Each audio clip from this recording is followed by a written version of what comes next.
मैं मूलचंद सहायक आचार्य समाजशास्त्र श्री प्रताप सिंह बारठ राजकीय महाविद्यालय शाहपुरा में कार्यरत हूँ। आज का टॉपिक धर्म है।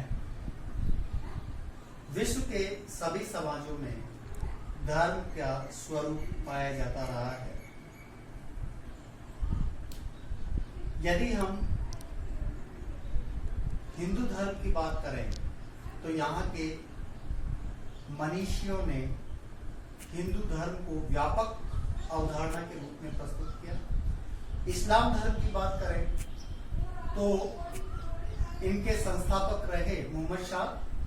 जैन धर्म के संस्थापक आदिनाथ, जिनको ऋषभ देव भी कहा जाता है।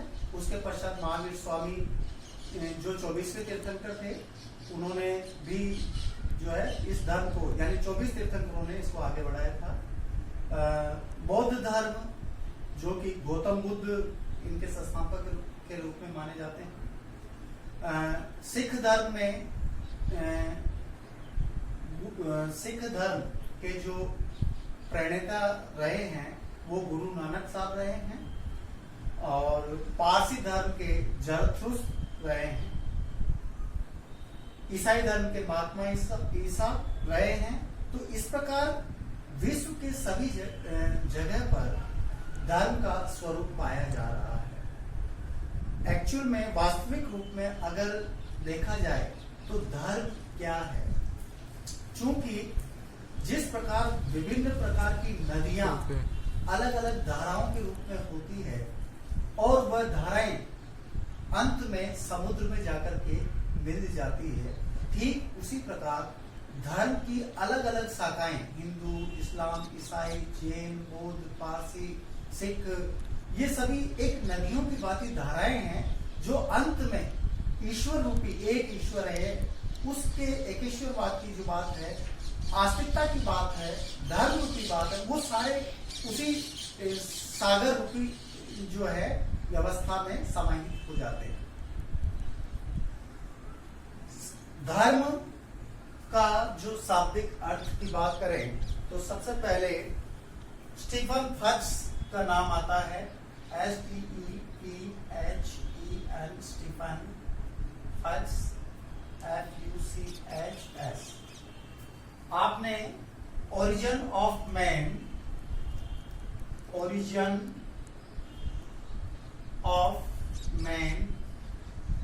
एंड हिज कल्चर पुस्तक लिखी। इसमें स्टीफन फर्सन ने कहा कि रिलीजियन शब्द रेलीगेयर से बना है, RELIGARE, रेलीगेयर से बना है, जिसका अर्थ है बांधना, अर्थात मनुष्य को ईश्वर के समीप ले जाना। दूसरी बात अगर हम कहें तो E.B. टाइलर प्रिमिटिव कल्चर पुस्तक लिखी आपने, प्रिमिटिव कल्चर। इसमें कहा टाइलर ने कि धर्म एक आध्यात्मिक शक्ति में विश्वास है। Religion is belief in spiritual beings. तीसरी बात अगर हम करें तो जेम्स फ्रेजर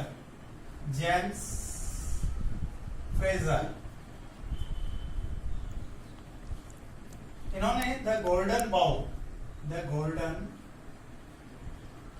बाउ पुस्तक लिखी, जिसमें कहा कि धर्म को मैं मनुष्य से श्रेष्ठ ऐसी शक्तियों की संतुष्टि या आराधना से समझता हूं जिसके बारे में ये विश्वास किया जाता है कि ये प्रकृति और मानव को निर्देश देती है, नियंत्रित और उसको नियंत्रित करती है।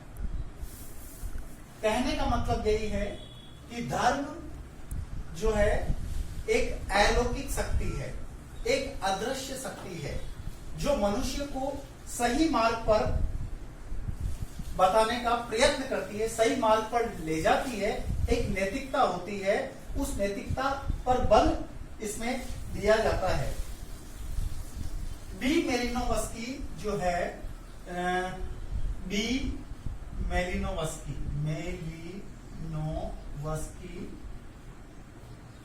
ये प्रसिद्ध मानवशास्त्री रहे हैं। इन्होंने magic, science and religion and other essays पुस्तक लिखी, जिसमें मेलिनोवस्की ने यह कहा कि धर्म क्रिया की एक विधि है, साथ ही विश्वासों की एक व्यवस्था भी है। यह समाज शास्त्रीय घटना के साथ साथ व्यक्तिगत अनुभव भी है। यानी मेलिनोवस्की ने कहा कि धर्म जो है वो कर्म कांड है, क्रिया है, संस्कार है, जिसको व्यक्ति संपादित करता है। ये समाजशास्त्रीय घटना तो है ही, साथ में एक विश्वासों की व्यवस्था भी है, जो कि ये पर्सनल एक्सपीरियंस होता है व्यक्ति का। बी मेलिनोवस्की ने इसे इस रूप में प्रस्तुत किया। यहां पर जो है धर्म अगर साधारण रूप में देखें, हिंदू समाज के अंदर अगर हम देखें तो यह कहा जाता है कि प्राणी मात्र पर दया करना ही धर्म है। महाभारत में यहां उल्लेख है कि धार्यति धर्म, जो धारण करने योग्य है उसे धर्म कहते हैं। जैसे सूर्य जो है वो प्रकाश को धारण करता है, आग को धारण करता है, जल बहता है, ये उसका स्वभाव है। यानी धर्म का जो अर्थ लगाया गया वो स्वभाव से लगाया गया। तो सारांश रूप में यदि हम धर्म की बात करें तो धर्म एक अलौकिक शक्ति है, एक आध्यात्मिक शक्ति है, जो व्यक्ति को सही मार्ग पर ले जाने का प्रयत्न करती है। सच्चाई, सद्विचार, नैतिक गुणों की ओर अग्रसर करती है। हिंदू धर्म में धर्म के जब स्वरूप की बात करते हैं तो धर्म के स्वरूप में 3 स्वरूप नजर आते हैं। एक सामान्य धर्म,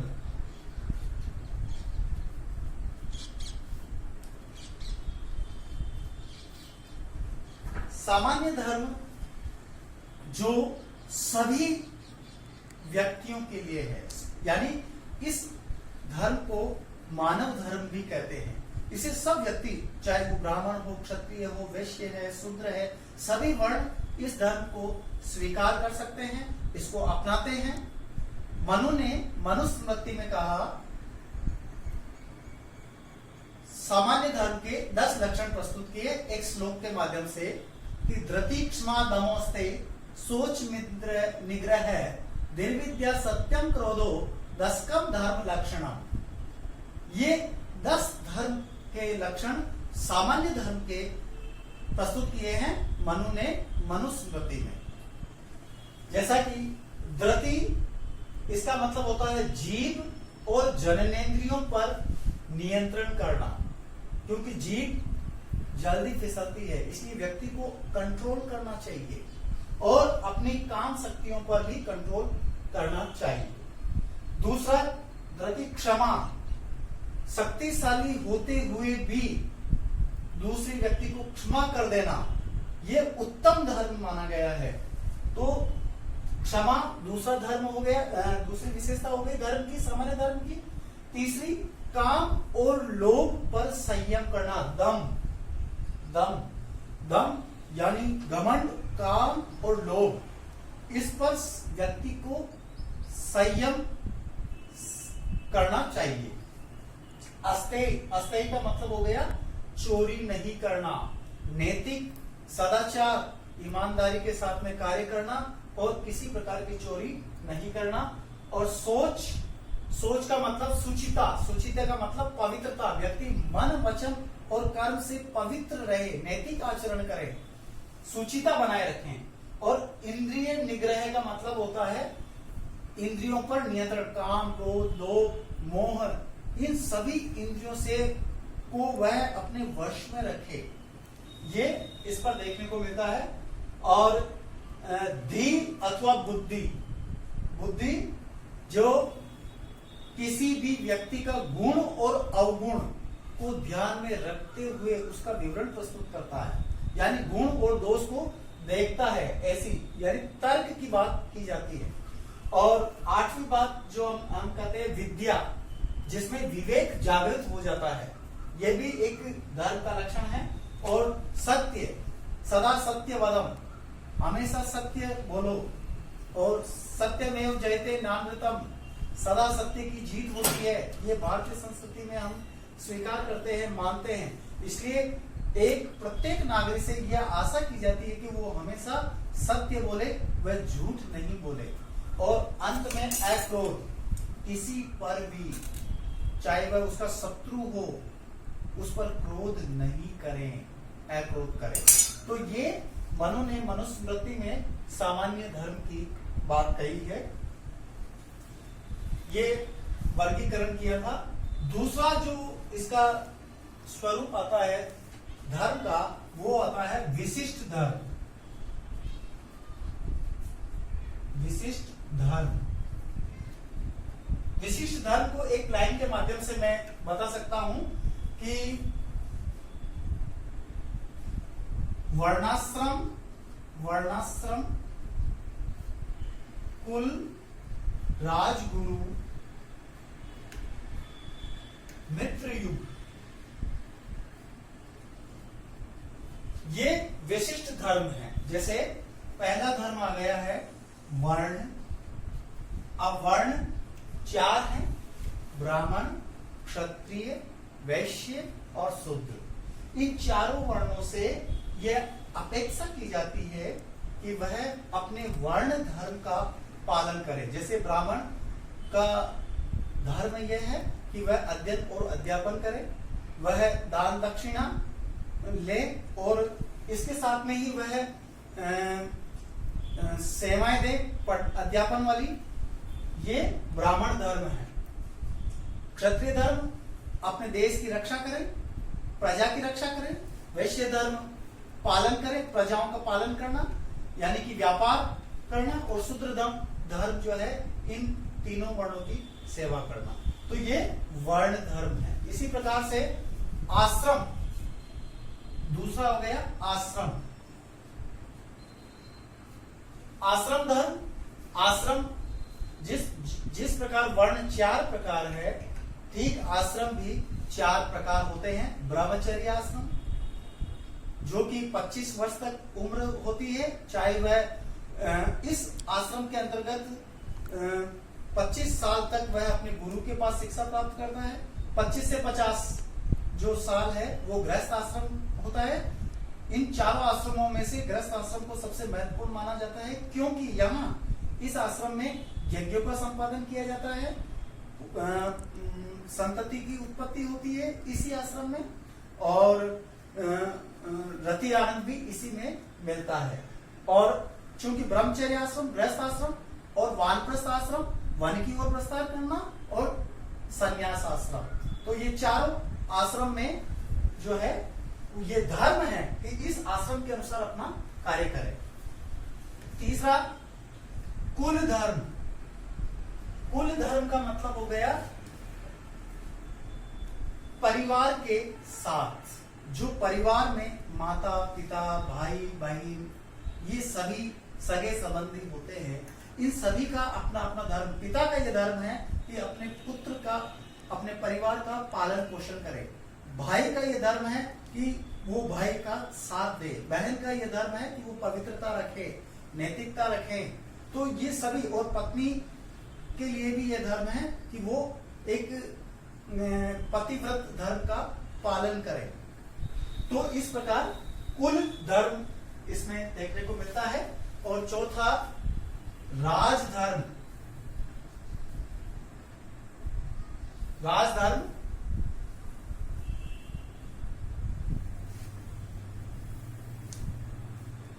मनु ने मनुस्मृति में भी राजा के धर्म की बात कही गई है। जैसे एक राजा कर वसूल करता है तो उतना ही कर वसूल करना चाहिए जितना कि एक जोंक किसी पशु से खून चूसती है। तो जैसे गाय या भैंस से खून चूसती है तो उसको ये पता नहीं लगता है कि मेरा खून चूसा। उसी प्रकार राजा का भी ये कर्तव्य है कि वो प्रजा की रक्षा करे, और प्रजा को ऐसा पता नहीं चलना चाहिए कि भाई कि वो हमारा कर ले रहा है तो हमारा इस तरह से उनको पीड़ा नहीं होनी चाहिए। इसके साथ ही उसमें ये कहा गया है कि यदि राजा युद्ध क्षेत्र में वीर गति को प्राप्त होता है तो उसे मोक्ष भी प्राप्त होता है। यह भारतीय शास्त्रकारों ने इसमें दिखाया गया है। राजधर्म के बाद में गुरु धर्म।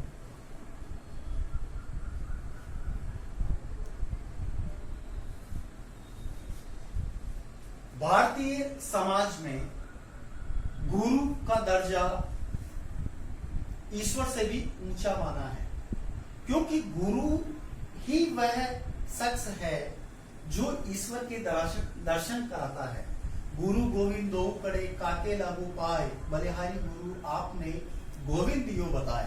तो गुरु का यह दायित्व है, कर्तव्य है, उसका धर्म है कि अपने शिष्य को सही शिक्षा दे, उसको नैतिक शिक्षा दे, उसके व्यक्तित्व का विकास करे, उसे आगे बढ़ाए।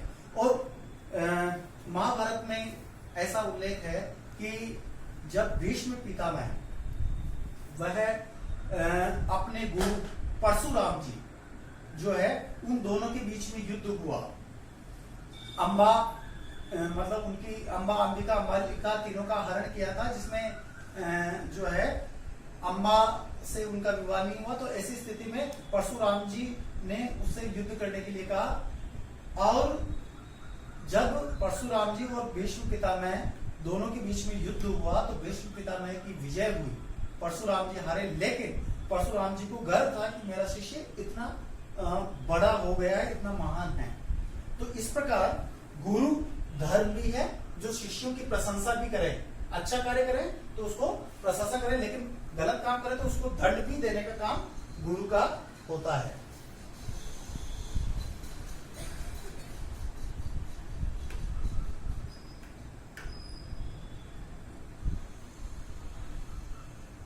मित्र धर्म। संकट के समय मित्र का यह कर्तव्य है, मित्र का यह धर्म है कि वह अपने मित्र की सहायता करे। मनसा वाचा कर्मणा, मन वचन और कर्म से उसे बुद्धि दे, उसको साथ दे और उसे सही रास्ते पे, यदि उसका मित्र गलत रास्ते पे चल रहा है तो उसको सही रास्ते पे लाने का कार्य अपने मित्र का है। तो यह मित्र का धर्म है। और लास्ट में युग धर्म। युग धर्म, युग धर्म का मतलब हो गया काल धर्म भी इसको कहते हैं, समय धर्म भी कहते हैं। युगों युगों में जो धर्म प्रचलन में है तो वो युग धर्म है, क्योंकि यह अनुकूलन पर आधारित होता है। जो धर्म समय और परिस्थिति के अनुसार अनुकूलन कर लेता है तो वह धर्म जिंदा रहता है, लेकिन जब समय और परिस्थिति के अनुसार वह अनुकूलन नहीं कर पाता है तो वह धर्म भी समाप्त हो जाता है। इसलिए युग धर्म में अनुकूलन की बात आती है। तो इस प्रकार धर्म, हिंदू धर्म का दूसरा प्रकार विशिष्ट धर्म हुआ। और तीसरा धर्म जो है वो आपत धर्म। आप धर्म, आपत धर्म।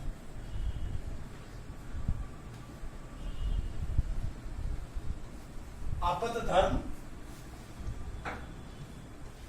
सामान्य धर्म और विशिष्ट धर्म दोनों धर्मों को भी नहीं अपना सकता है, या समय और परिस्थिति के अनुसार आपत्ति जब आती है, संकट जब आता है, तब उसमें भी व्यक्ति को अपना धर्म अपनाता है। यानी आपत्ति के समय अपनाया गया धर्म आपत धर्म कहलाता है। यहां पर जैसे मान लीजिए कोई व्यक्ति बीमार हो गया है, डॉक्टर के पास जाता है, डॉक्टर उसको वो चीजें खाने के लिए कहता है जिसने उसने जिंदगी में कभी खाई नहीं है, लेकिन वो कह रहा है अगर आपको जिंदा रहना है तो आपको ये चीजें खानी ही पड़ेगी। और जब वह चीजें खाता है और उसका शरीर स्वस्थ हो जाता है तो वापस वह उस चीजों को छोड़ देता है, क्योंकि अब वह स्वस्थ हो गया है। तो आपत्ति के समय उन चीजों को अपना लिया, तो इसे आपत्त धर्म कहते हैं। महाभारत के अंदर धर्मराज युधिष्ठिर से गुरु द्रोणाचार्य ने पूछा कि क्या अश्वत्थामा मारा गया है, क्योंकि भीम ने कह दिया कि मैंने अश्वत्थामा को मार दिया है, मैंने अश्वत्थामा को मार दिया है। तब ऐसी स्थिति में गुरु द्रोणाचार्य ने उनसे पूछा कि क्या अश्वत्थामा मारा गया है? तो धर्मराज युधिष्ठिर ने कहा कि अश्वत्थामा मारा गया है तो है, या तो वह नर था या गज था, हाथी था। इन दोनों में ये बात जो है उन्होंने की, यानी उन्होंने अर्ध सत्य बात कही। इसलिए बात कही क्योंकि वो सत्य के पक्षधर है। उन्होंने कहा कि यदि एक सत्य यदि गड़बड़ है, सत्य में समस्या आ रही है, तो आप एक सत्य के लिए 100 झूठ जो है कुर्बान कर सकते हैं। लेकिन अगर 100 झूठ, एक झूठ बोलने पर सत्य की, एक झूठ बोलने पर सत्य को सदा, धर्म को जिंदा रखना है तो भी बोला जा सकता है। ऐसा इसमें कहा गया है महाभारत के अंदर। आपत्त धर्म यह है, आपत्ति के समय अपनाया गया धर्म है। उपनिषद में भी इसमें उल्लेख आता है कि एक ऋषि ने शूद्र के यहाँ से झूठे उड़द खा लिए, लेकिन वहां पर उसने पानी नहीं पिया, वो उसने दूसरी जगह पानी पी लिया, क्योंकि उसका ये मानना था कि पानी तो मुझे अन्यत्र भी मिल जाएगा। इसलिए उन्होंने केवल वहां झूठे उड़द ही खाए थे। यानी अपना शरीर बचाने के लिए, भाई आवश्यकता कहाँ पूर्ति हो रही है तो वो वहीं तक रहे, और शरीर जो ही बचा तो पानी अन्यत्र दूसरी जगह से ले लिया। इस प्रकार से हिंदू धर्म में ये 3 सामान्य धर्म, विशेष धर्म और आपत्त धर्म। धन्यवाद।